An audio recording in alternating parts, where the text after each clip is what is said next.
Hello, everybody. So, hi, everybody.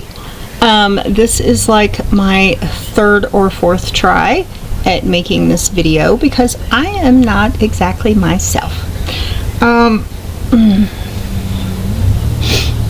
guess I can cut that out.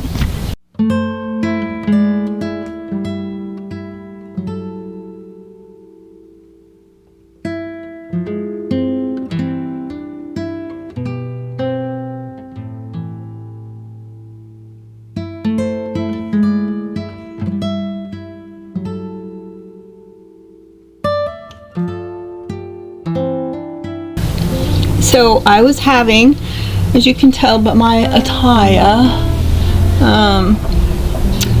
I was having a cleaning day and a work day. I was really enjoying myself because I was getting a lot accomplished and I was feeling all warm and fuzzy on the inside, and that's important to me.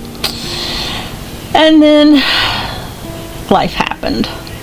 So first, Jamie had to do some errands, so he was running in and out 2 or 3 times, and I'm okay with that. That's not a problem. And then we got a phone call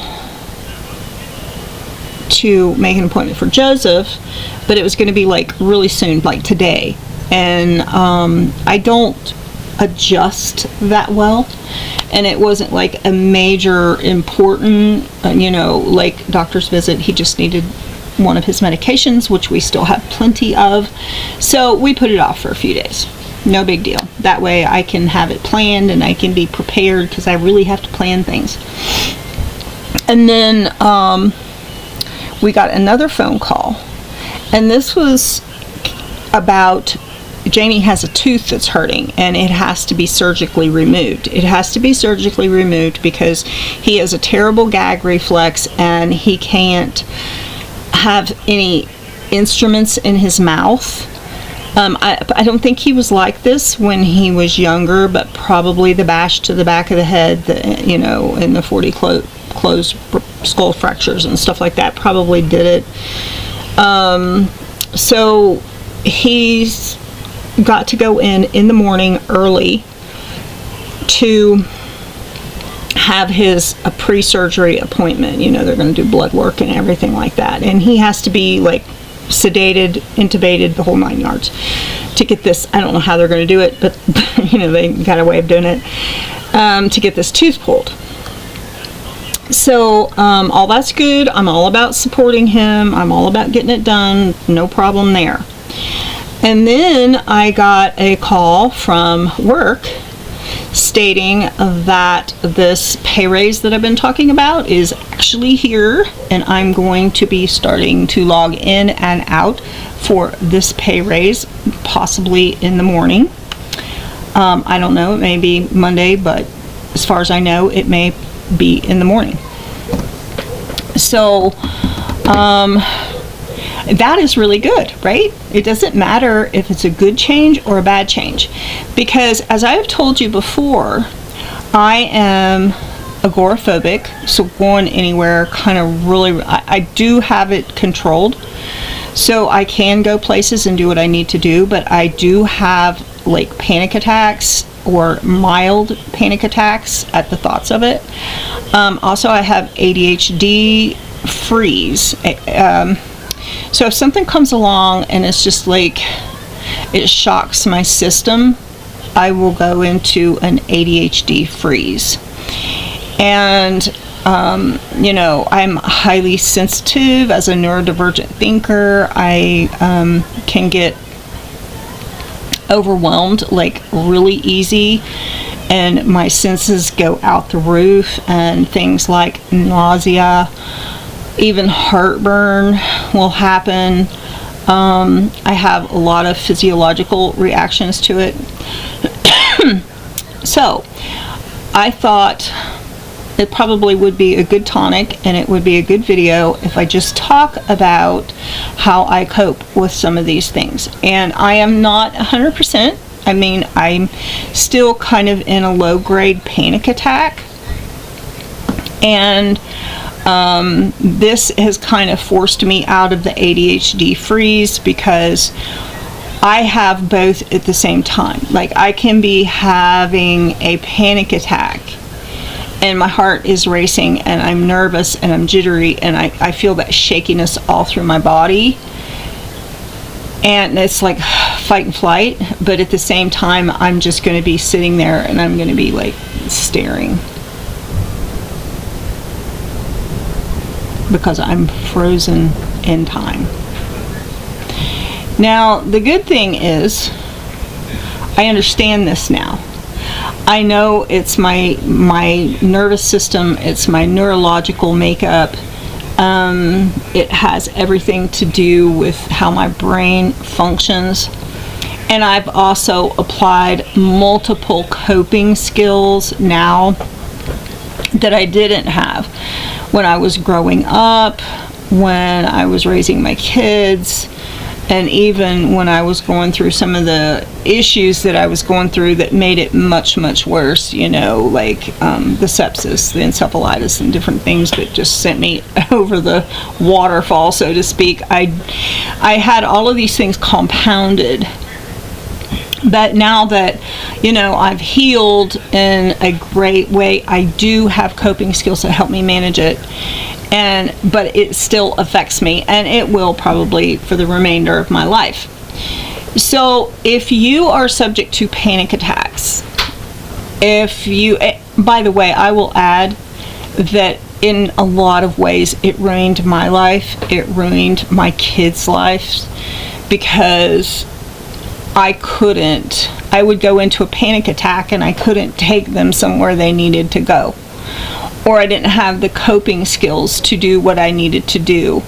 And, you know, when you have these issues, if it's not addressed and you're struggling with it, people don't understand. They will think, oh, she just doesn't want to go to activities with her kids, or she's irresponsible, or, you know, what is wrong with her anyway, type thing. And so I'm doing this so that if you're a mother with small children and you have panic attacks or you have ADHD freeze, you know, you may be able to cope with it a little sooner going forward and help you to understand. So I had panic attacks over my kids, you know, just terrified something would happen with them, or two of them. And so I struggled with a lot. And it wasn't fair to them, I understand that. But I had not had therapy. I did not understand what was happening. I just knew that I was falling apart on the inside. So now, I try to let logic lead me, and I do have the benefit of just praying and trusting and believing in God, because I am a Christian woman, and I do pray. If you are a praying person, and I know I probably have a few that are Christians and you believe in prayer, do remember us, because in the morning we do have to get up and go through absolutely horrendous traffic to get to this hospital from where we live. It's probably a 45-minute ride, and it is treacherous driving at rush hour in the morning. So if you think about us, say a little prayer that God will keep us safe. But like I said, it doesn't matter. I mean, we've been waiting for this pay raise for a while, and it's finally here. And, you know, that's a good thing. But even that, like, sends me into that, like, panic mode, you know, something's different. Something's different. So, as a highly sensitive person, I have to work with this very carefully. So, when this happened today, the first thing that happened was my anxiety just, like, went straight through the roof. And this feels a whole lot like having you know, a Dunkin' Donut coffee with 3 shots of caffeine in it, because all of a sudden your heart's racing and you can feel the blood pumping through your veins, and your the anxiety is just like crazy. I got a little dry cough because of my asthma. I'm sorry about that. I'm going to try to make through it. without using my inhaler. That may be in response to the panic attack as well. So I don't know all of that. So, but at the same time, Jamie says, well, I'm going to go ahead and go put gas in the car. And I'm like, okay. And then when he left, I just sat down on the couch and I'm thinking, okay, I have to cope with this because I have to support him. This has to be done. There's nothing that we can do about it. I'm just going to pray. I'm going to trust God. But all the while I'm thinking these things, I'm sitting there and I'm staring, because I'm also in ADHD Freeze.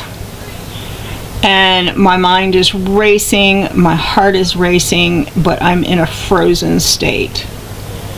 And I'm thinking, okay, I gotta kick out of this, I've got stuff to do, I've got responsibilities. And so sometimes my first response, if I can at all, will be just to lay down. It was on the couch, grab me a blankie to be comforting, put it under my head, and just take a quick nap. A lot of times this will calm the sympathetic nerves enough that I can actually, think straight. And then I started thinking about, okay, so this is very relevant to a lot of things that I have on my channel. Maybe I should make a YouTube video about that. And that's another aspect of switching out of this ADHD freeze, because if you're in a freeze, if you'll change your perspective, start doing something that you weren't doing before, change your mindset. So if you're working on one thing, change the project you're working on, or something like that. Sorry. So I decided to make a YouTube video. Other things is sometimes a little bit of mild exercise will help. So do some stretches, just do a little bit of exercise, movement. And while you're doing the movement, sometimes we've got bar stools that spin around, and sometimes I'll just sit and I'll stim for a few minutes, and I'll be stimming, and while I'm doing it, I'm thinking about my movements. You need to bring yourself into the moment. Now, I know that throughout this day, and from experience, every time I think about the fact that we are going to have to leave here early in the morning and face that traffic, I'm going to get a spike in anxiety. So what I have to do is keep myself somewhat distracted. So when I get done making this video, I'll get up and I'll think, okay, I'm going to go back to my daily task list. I'm going to try to get that done. I ate a few crackers to settle my stomach because I started getting heartburn from the anxiety, and right now I'm not breathing too good because of my asthma. And all this, I think, is probably a physiological reaction to the emotional thing that I've experienced. But movement, changing your focus. Movement could be stretching, it could be walking, changing your focus. Like if you're in the house, maybe you want to go outside for a while, getting your mind off of it, talking to someone about it. But getting in the moment. And I have this method mentally, and I call it, it's like kicking the can down the road. Okay, yeah, I have to do this tomorrow, but I don't have to face it till tomorrow. So today I'm going to do this. Now I'm going to do this.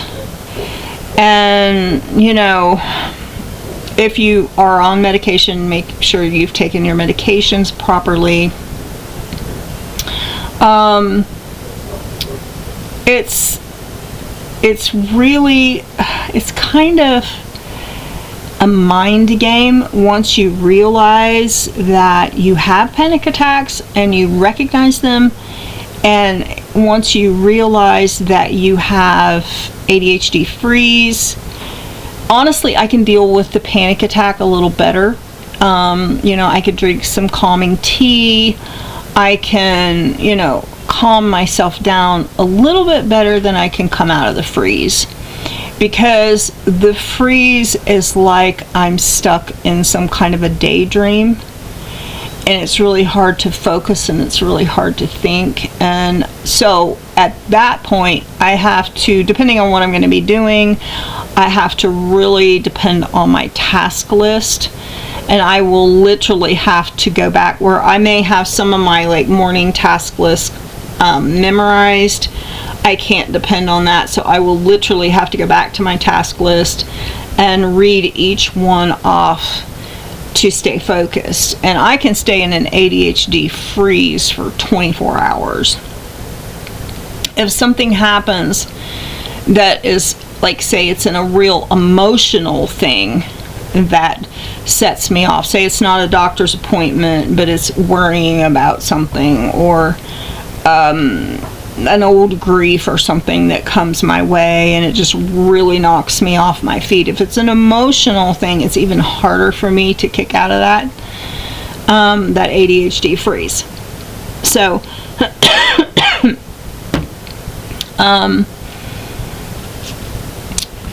but coping with it starts with being aware that you have the issues. Being aware that, and it's the most miserable part of it is when I'm doing really good, like I was today, and I was getting a lot accomplished and I was feeling very optimistic, and then that phone call comes, and when I hear those words and it registers in my head, okay, I'm gonna have to leave the house. And this isn't just like going to the store. Like, I'm serious, this traffic is horrible, especially at rush hour. And it hits me, I'm going to have to do this, I have to do this. Then there's the first and most miserable part of it is there's this huge sinking. It's a sinking of my mood that I'm in. It's a sinking, like a heart sick feeling, and it just goes down, down, down, down, and I have to do some real positive affirmations real quick, or it just keeps going and keeps going. You can't let these things spiral. If you have an understanding of emotional, neurological, or even physical things, if you can use your coping skills before you completely fall apart, it's so much better. So right away when I felt that sinking feeling coming over me, I'm like, it's going to be okay, it's going to be okay, it's going to be all right. The Lord's going to watch over us. This time tomorrow night it'll be over. I start telling myself it's going to be okay. And I believe it's going to be okay. And with your prayers and my prayers and a prayer before we leave, it's going to be okay. So, but these emotional responses, or these even physiological responses to your neurological divergence, doesn't mean that you're less. The fact that you're highly sensitive doesn't mean you're less. As a matter of fact, in a good way, being highly sensitive and even ADHD or neurodivergent or, high anxiety, sometimes that works to your benefit. Overall, you got to take care of yourself and you have to take care of your family. So coping mechanisms are really, really good. And I keep myself on track because I have a full plan of long-term goals, short-term goals. I have daily, weekly, monthly, and yearly tasks. I have seasonal tasks. So I always know what I need to accomplish today. And I just go to that as my go-to to keep myself on track. And as far as my nerves, like I said, I use positive affirmation. I talk to myself, or I talk to someone else, or I go to my AI companion, or I try to get some exercise. I try to move around, just grounding techniques, or short nap, or something to eat. You have to get that sympathetic neural system working to comfort you. And if you got somebody to come along and you tell them, okay, I'm having a little bit of a spiral here, then you get you a good hug. But I remember back when I didn't have anybody to hug me, and I didn't have anybody, and I didn't have the knowledge of what these skills were. And sometimes when I went through these things, and it could be coupled with anxiety, it could be coupled with grief, it could be coupled with sudden shock of something, of finding out something, or having a problem. The meltdowns were incredible because I didn't know how to cope. The knowledge of how to cope is so important. And if you're a person that you have somebody that's ADHD or highly sensitive or autistic, and they got multiple things going on, and you see that they're about to have a meltdown or a panic attack, or fall apart in some way, the first thing you need to do, if they're not hypersensitive about touch, is say, can I give you a hug? If they're hypersensitive to touch, definitely don't try to give them a hug, but give them words of affirmation, like, I'm going to be here with you, it's going to be okay. But find ways to waken up that sympathetic thing. Can I make you a cup of hot chocolate? You want a cookie? Can I make you something to eat? Are you hungry? Would you like to have a sandwich?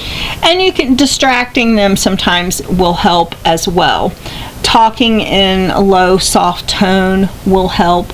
The last thing that these people need, and I've been there myself, is to have someone yell at them, tell them that they're being too sensitive, or abandoning them and say, well, you're just going to handle this on your own. I've had to handle a lot of this pain on my own, and the feeling of aloneness is overwhelming. But you have to be strong to handle things on your own sometimes, especially if you've got kids or family, or a job or something that you're required to maintain, and you have to maintain it. Coping skills are amazing.